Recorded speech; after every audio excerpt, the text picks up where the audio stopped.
धूर्त साहूकार और चालाक लड़की। बात बहुत समय पहले की है। एक किसान को अपनी बुरी आर्थिक स्थिति से हार मानकर गांव के ही एक साहूकार से कर्ज लेना पड़ा।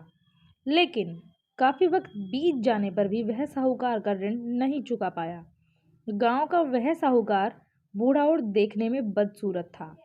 उसके अनुचित स्वभाव के कारण गांव में उसे कोई पसंद नहीं करता था। किसान के परिवार में उसके और उसकी एक बेटी के सिवा और कोई नहीं था।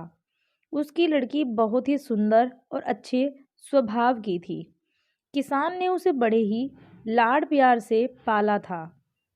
वह अपने पिता के साथ ही खेतों में काम करती।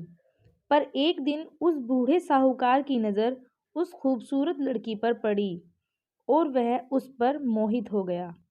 वह मन ही मन उससे विवाह करने की सोचने लगा।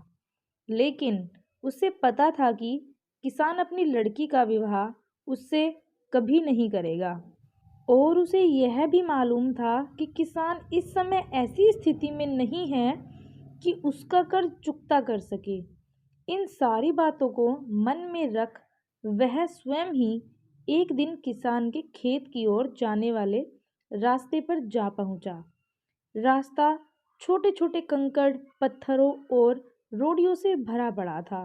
वह किसान और उसकी बेटी दोनों वहीं पर थे। उसने किसान से कर्ज के विषय में बात करते हुए उसके सामने एक शर्त रखी। शर्त यह थी कि अगर उसने अपनी लड़की का विवाह उससे कर दिया तो वह उसके सारे ऋण माफ कर देगा, वो भी ब्याज सहित। साहूकार की इस अजीबोगरीब शर्त से किसान और उसकी बेटी भयभीत हो गए। उस धूर्त साहूकार ने आगे सुझाव देते हुए दोनों से कहा कि चिंता करने की कोई बात नहीं। इस शर्त का फैसला न मैं करूँगा न आप। इसे आप अपने भाग्य पर छोड़ दें। इतना कहते हुए उसने अपनी जेब से एक पैसे की खाली पोटली निकाली और उसे दिखाते हुए कहा कि मैं इसमें एक काले रंग का और एक सफ़ेद रंग का कंकड़ रखूँगा। उसके बाद तुम्हारी लड़की को बिना देखे इस पोटली से एक कंकड़ निकालना होगा। और यहाँ शर्त यह रहेगी कि अगर उसने काले रंग के कंकड़ को निकाला तब उसे मुझसे विवाह करना होगा और तुम्हारे कर्ज भी माफ़ कर दिया जाएगा। अगर तुम्हारी लड़की ने सफ़ेद रंग के कंकड़ को निकाला तो इसे मुझसे विवाह नहीं करना होगा और फिर भी कर्ज माफ़ कर दिया जाएगा। लेकिन अगर इसने कंकड़ निकालने से मना कर दिया तो फिर तुम्हें जेल की सलाखों के पीछे जाना होगा। जैसे ही किसान और उसकी लड़की उसकी इस शर्त पर आपस में बात करने लगे, तभी साहूकार अचानक कंकड़ों को उठाने के लिए नीचे झुका। उसने जैसे ही दो कंकड़ों को उठाया, उसी समय किसान की लड़की की नज़र उस पर पड़ गई।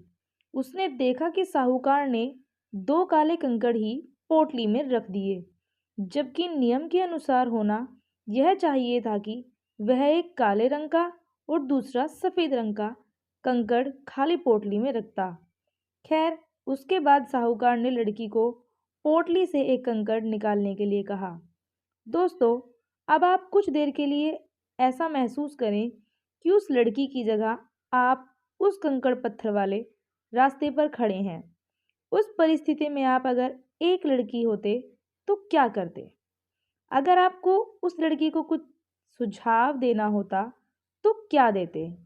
मुझे लगता है कि अगर हम इस पर ध्यानपूर्वक विचार करें तो हमारे सामने तीन संभावनाएं निकल कर आती हैं।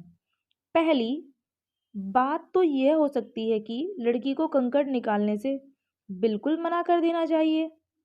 दूसरी बात यह हो सकती है कि लड़की को थोड़ा साहस दिखाते हुए यह बता देना चाहिए कि उस पोटली में दोनों कंकड़ काले ही हैं, जिससे साहूकार की धूर्तता की पोल खुल जाती।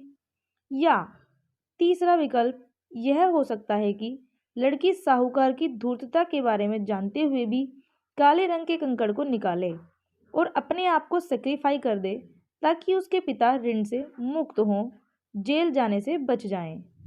तो चलिए, आपने सोच लिया होगा। अब हम आपको बताते हैं कि आगे उस लड़की ने क्या किया।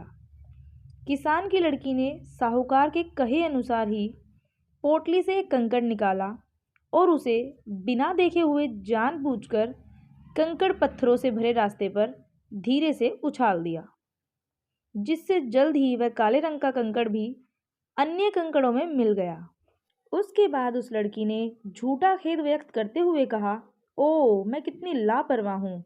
साहूकार इस बात से लड़की पर क्रोधित तो हुआ, लेकिन फिर उस लड़की ने मामला संभालते हुए आगे कहा कि चिंता ना करें, अगर आप पोटली खोलकर देखें कि उसमें कौन से रंग का कंकड़ बचा हुआ है तो ये साफ हो जाएगा कि मैंने कौन सा कंकड़ निकाला था, काला या सफ़ेद।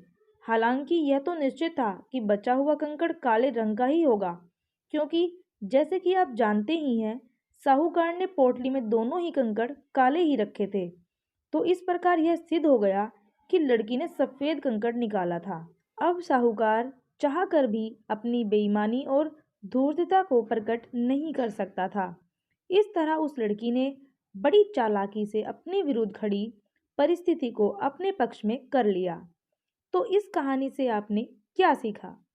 दोस्तों, इस कहानी से हम आपको यह बताना चाहते हैं कि समस्या चाहे कितनी भी जटिल क्यों ना हो, हम उसके बारे में सोचने और उसे सुलझाने के तरीकों को बदलकर उसका समाधान आसानी से निकाल सकते हैं।